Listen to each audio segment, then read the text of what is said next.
Hey, what's going on, guys? Tobin here with you. Thanks for checking us on out. Much appreciated. If you guys could, please subscribe to this channel. Please subscribe to WQAM's YouTube channel, as got a show with my guy, Leroy Horde, every single weekday, 10 a.m. to 2 p.m.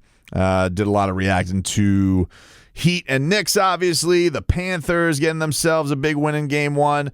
And Ricky Williams joined the show today. Go check out the WQAM channel. You guys could go see our interview with Ricky. He was really, really cool. Enjoyed that. Meanwhile, Miami Heat, they lose yesterday, of course, to the New York Knicks. One thing I didn't get to in the recap yesterday that I wanted to, because I did make a point at the end of that. I thought that the loss really, I thought, fell. If you were going to put blame on anybody, I thought that Bam deserved a lot of the blame for what went down yesterday in that loss in Game 2. And when I do the recaps, like, it's a toss-up if I'm going to listen to post-game or not. I usually will only do it if I think something uber controversial is going on. And while I was very pissed off with the referees, and I will get to them in a second, just kind of listen. I have had my thoughts on it, and figured we could just get to the recap of it. But Bam said a couple of things yesterday that I thought were I liked hearing from him. A lot of people gave Jalen Brunson credit for coming out after Game 1, wearing the blame and saying that it was on him. And Bam, he kind of echoed those sentiments for this game too. Nah, I just got to play better. I feel like this game was on me. And I lost it for us. So I got to be better. I played terrible. I put this one on me. So he puts it one on him. And I was mentioning this yesterday with him, the things that I found frustrating with him. People, it was interesting because a lot of people were like, oh, I've seen this on Twitter. I've seen this from the reaction from texters, Twitchers, all that stuff that, I've heard this 1,000 times from Bam. I've heard the be more aggressive thing.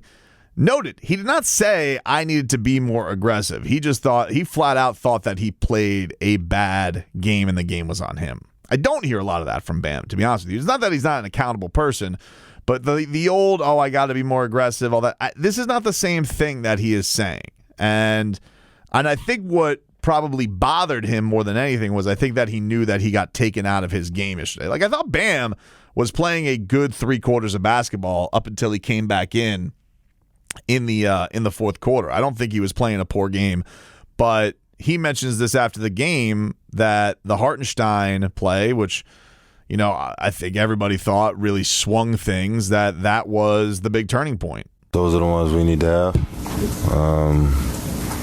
Those are the ones that, are the turning point for the game. Watching film, we're going to regroup and figure out what went wrong. And, I know what went wrong. The turning point was me running in what's his name? Isaiah. And Brunson got the and 1-3 technically.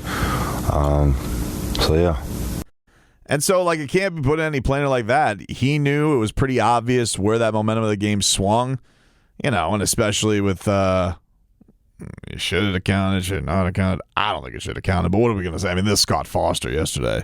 This dude needs to answer for his crimes.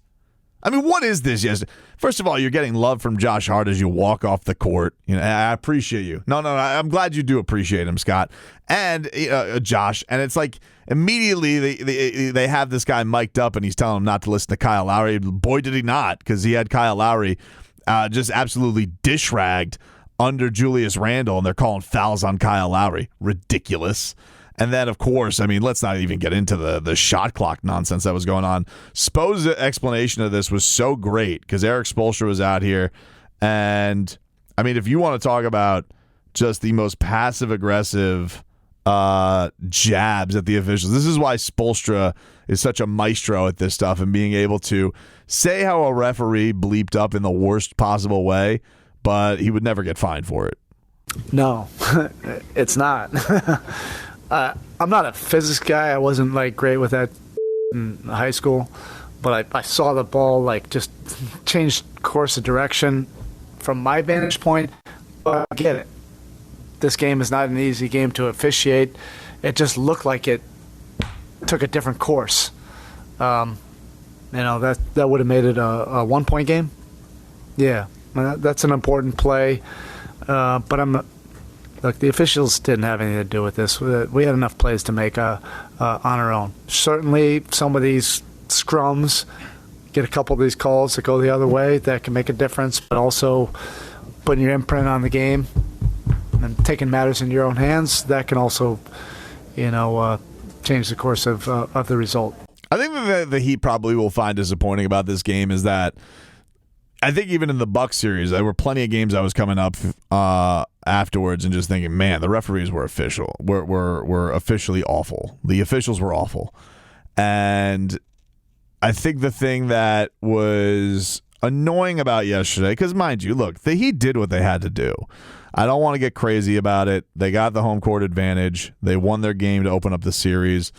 If they win yesterday, it's basically a death blow on the series. So it's a missed opportunity. But it's a frustrating one because they were playing well basically the entire game, and then some things didn't go their way, and they weren't able to pull through. And I think that the Heat have shown so far in this playoffs is that they've been able to take any adversity haymaker that's thrown their way. They've been able to come through. And obviously not having Jimmy was certainly noticeable in those last 6 minutes. Usually that's Jimmy time. Like the last 6 minutes of the fourth quarter, that's when he flourishes. And you saw it in the way they had to defend. You saw it in the way they had to get organized. And so, you don't want to just put it on officiating, obviously, but it's hard to ignore, especially when you already feel like the deck is stacked against you because you don't have your guy, your ace out there. But getting back to Bam and him taking the blame on this, look, is he the most criticized guy on the team? I would say, him and Tyler probably shift that, narrative the most on like who gets it, but Tyler's not there, and I think that's the reason why this is this postseason. Bam is getting some opportunities to show some things. One, he was an all-star this year for the second time. You're not 23 anymore, and you're not a young kid. Like you are entering your prime. There's been a lot of praise bestowed upon you, and we can see what he is at his best, right? Like you saw in that triple-double against the Bucks. You saw with that first game one against the Bucks, the way that he came out in that second half. We see the flashes. We see the capabilities. And so this isn't necessarily just a, hey, I need Bam to go and get up more than that many field goal attempts, but one field goal attempt in the fourth quarter, not enough. When your number one statistical category is personal fouls in the fourth quarter, and they're loose ball fouls. Because that's the thing with Bam. Like, his defense is so precious to this team. You do such a careful job to make sure he has that ability to, withstand a couple of those stinker calls from the officiating, that it's not going to affect the way that he defends, especially late and clutch in games. And so to have these just, boneheaded plays where he's running through guys and getting out-rebounded, out-hustled, and having to, get manhandled by Hartenstein. It was that I think probably frustrates him more than anything, and why he doesn't think he had the kind of game he was capable of having. And you give a team like the Knicks, who do have talented players, if you give them multiple chances in the possession, it's going to burn you, dude, and especially on the road and especially without your star. You can only withstand so many things. I think that the blame that he's getting, that he's accountable for, it's the right thing to do for him to be accountable for it. But it's also something I'm thinking he's capable of bouncing back from. It's not like he hasn't faced heat from, no pun intended, the fan base anyway. It's not like he hasn't faced criticism from the fan base anyway. And so I think we have seen a lot of the times when Bam does throw up a clunker, he usually bounces back in a pretty nice way. The Heat are going to have some nice rest getting into this Saturday game, getting ready for the New York Knicks to come to their house. And certainly now, the pressure, if Jimmy comes back, the pressure does go on Miami. Now you have to protect home court. You did what you were supposed to do. You stole the home court advantage. The Heat have been very good at home so far. So now they got to go and do what they've been doing and making that place a tough place for their opposition.